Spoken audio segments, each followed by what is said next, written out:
क्या एक police station जो कानून की रक्षा का प्रतीक होता है, वहीं अगर किसी की आखिरी सांसों का गवाह बन जाए तो फिर इंसाफ की उम्मीद कहां बचती है। और अगर उसी सिस्टम के भीतर से कोई एक आवाज उठे जो सच बोलने की हिम्मत करे, तो क्या वो पूरी व्यवस्था को झकझोर सकती है। एक महिला कांस्टेबल की गवाही ने तमिलनाडु के 9 पुलिस वालों को मौत की सजा दिलवा दी। जब कोई भी पुलिस के खिलाफ बोलने से डर रहा था, तब उन्होंने अदालत से कहा, सर मैं आपको सब कुछ बताऊंगी। ये कहानी है तत्कालीन हेड कांस्टेबल एस रेवती की, उनके हिम्मत की और उनकी गवाही की, जिन्होंने धमकियों और सिस्टम के दबाव की परवाह किए बगैर तमिलनाडु के 9 पुलिस कर्मियों को सजाए मौत दिलाने में निर्णायक भूमिका निभाई है। तमिलनाडु के सथानकुलम कस्टोडियल मौत मामले की कहानी सिर्फ एक क्राइम स्टोरी नहीं है, ये साहस, सच्चाई और सिस्टम के भीतर लड़ाई की कहानी है। साल 2020, कोविड का दौर। एक और छोटी सी बात, दुकान देर तक खुली रखने का आरोप था और उसी आरोप में जयराज और उनके बेटे जे बेनिक्स को हिरासत में लिया गया। लेकिन जो हुआ ये कानून नहीं था, वो क्रूरता की हद थी। थाने के अंदर जो कुछ हुआ उसने पूरे देश को हिला दिया। आरोप है कि पिता पुत्र को घंटों तक बेरहमी से पीटा गया, उन्हें शारीरिक और मानसिक यातनाएं दी गईं और कुछ ही दिनों के भीतर दोनों की मौत हो गई। यह सिर्फ एक घटना नहीं थी, ये उस अंधेरे का आईना था जो कभी कभी सिस्टम के भीतर छिपा रहता है। दोनों को 2020 में कोविड लॉकडाउन के नियम तोड़ने का हवाला देकर हिरासत में लिया गया था। हालांकि सीबीआई जांच में पता चला कि जयराज और बेनिक्स ने ऐसे कोई नियम तोड़े ही नहीं थे। ये लड़ाई तो असल में पुलिस की अकड़ और गुरूर की थी। मगर पुलिसकर्मियों में से ही एक हेड कांस्टेबल रेवती इस केस में अप्रूवर बन गई, यानी वो सरकारी गवाह जो आरोपी अंदरूनी व्यक्ति होते हैं, मगर न्याय के लिए कोर्ट में अन्य आरोपियों के खिलाफ गवाही देते हैं। इसके बाद रेवती ने मजिस्ट्रेट के सामने पूरी घटना पर अपना बयान दर्ज कराया, वो भी तब जब उन्हें अपनी खुद की सुरक्षा, अपने परिवार की सेफ्टी या अपनी नौकरी को लेकर कोई भरोसा नहीं था, क्योंकि केस के आरोपी उनसे सीनियर और प्रभावशाली पुलिस अधिकारी थे, जबकि रेवती एक जूनियर कांस्टेबल थी। फिर भी वो अपने फैसले पर अडिग थीं और अडिग रहीं। लेकिन हर अंधेरे में एक रोशनी होती है और इस कहानी में वो रोशनी थी हेड कांस्टेबल रेवती। केस 2020 का है, फैसला आया बीती 7 अप्रैल को। वही चर्चित डबल मर्डर केस, पिता पुत्र को पुलिस कस्टडी में लेकर जितनी यातनाएं दी गई थी, इतना टॉर्चर किया गया कि आखिर में दोनों की मौत हो गई। पुलिस वालों ने उन्हें इतनी बेरहमी से पीटा था कि खून के बहाव तक को काबू में लाना नामुमकिन हो गया था। इसी केस में अब तमिलनाडु के 9 पुलिस वाले दोषी ठहराए गए हैं और उन्हें मौत की सजा दी गई है। मगर यह केस अपने इस मुकाम तक नहीं पहुंच पाता अगर पुलिस की जूनियर ऑफिशियल एस रेवती हिम्मत नहीं दिखाती। रेवती उस वक्त तूतुकुड़ी जिले के संतकुलम पुलिस स्टेशन में ड्यूटी पर थी जब पुलिसकर्मियों ने पी जयराज और उनके बेटे जे बेनिक्स पर बर्बरता की हदें पार कर दी। सोचिए, एक जूनियर अधिकारी, सामने वरिष्ठ और प्रभावशाली पुलिसकर्मी, चारों तरफ दबाव, डर, धमकियां और फिर भी सच बोलने का फैसला। यह आसान नहीं होता, यह सिर्फ नौकरी का नहीं, जीवन का सबसे बड़ा जोखिम होता है। जब न्यायिक मजिस्ट्रेट जांच के लिए पहुंचे तो रेवती ने एक सवाल पूछा, सर मैं आपको सब कुछ बताऊंगी, लेकिन क्या आप मेरे बच्चों और मेरे नौकरी की सुरक्षा की गारंटी दे सकते हैं। यह सवाल सिर्फ एक मां का नहीं था, यह उस हर इंसान का सवाल था जो सच बोलना चाहता है लेकिन सिस्टम से डरता है। रेवती ने जो बताया वो रोंगटे खड़े कर देने वाला था। उन्होंने मिनट दर मिनट उस रात की पूरी कहानी सामने रख दी।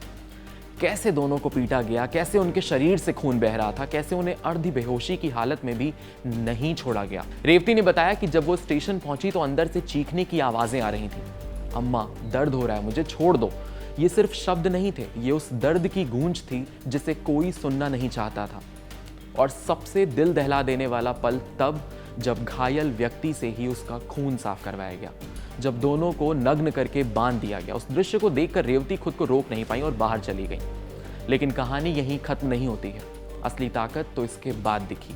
रेवती की गवाही सिर्फ शब्दों तक सीमित नहीं रही, उन्होंने सीसीटीवी फुटेज में मौजूद पुलिसकर्मियों की पहचान की, हर एक की कड़ी को जोड़ा और केस को इतना मजबूत बना दिया कि सच्चाई छिप नहीं सकी। ये एक सिस्टम के भीतर से सिस्टम के खिलाफ सबसे मजबूत सबूत था। इस दौरान उन्हें धमकियां मिली, दबाव डाला गया, यहां तक कि उनके अपने साथी भी उन्हें चुप रहने की सलाह देते रहे। माहौल इतना तनावपूर्ण था कि मजिस्ट्रेट को उनकी सुरक्षा के लिए गार्ड तैनात करने पड़े। लेकिन रेवती नहीं डरी, नहीं झुकी, उन्होंने सच का साथ दिया और सच का साथ नहीं छोड़ा। आखिरकार 6 साल बाद अदालत ने 9 पुलिसकर्मियों को दोषी ठहराया गया और फांसी की सजा सुनाई गई। ये फैसला सिर्फ एक केस का अंत नहीं था, ये न्याय की जीत थी, उस हिम्मत की पहचान थी जिसने इसे संभव बनाया है। एक लाइन जो इस कहानी को परिभाषित करती है कि जब सिस्टम खामोश हो जाए तब एक सच्ची आवाज ही न्याय की शुरुआत बनती है। रेवती ने यह साबित कर दिया कि वर्दी सिर्फ आदेश मानने के लिए नहीं होती, बल्कि सच के लिए खड़े होने के लिए भी होती है। उनका साहस हमें यह सिखाता है कि डर होना गलत नहीं है, लेकिन डर के आगे झुक जाना गलत है। आज ये कहानी सिर्फ एक केस की नहीं बल्कि एक मिसाल की है। याद दिलाती है कि कानून से ऊपर कोई नहीं है और अगर कोई है तो उसे नीचे लाने के लिए एक रेवती काफी है। तो अब सवाल आपसे है, अगर आप उस जगह होते जहां सच बोलना आपकी जिंदगी बदल सकता था, क्या आप भी रेवती की तरह खड़े होते या खामोश रह जाते?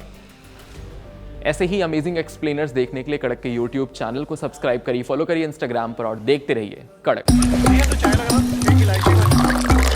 यहाँ ताजा खबर के साथ हर दिन की शुरुआत कड़क है। आमने सामने बैठ रखते हैं बात पूरे दम से, आराम से। चर्चा होती है बेधड़क। यहाँ किस्से कहानियों में बोल सरल और अंदाज बेहद कड़क मिलता है। जीने में एक तेवर है जो आता है सही ज्ञान, जानकारी और उससे कमाई कड़क नोट से। इधर मौके पर चौका नहीं छक्का लगा जलवा दिखाते हैं। कड़क क्रिकेट से अपने रोमांच को जो बढ़ाते हैं। यहाँ की हर बात का मिजाज एक है, मिजाज कड़क। आपका अपना YouTube चैनल कड़क लाइव बेधड़क।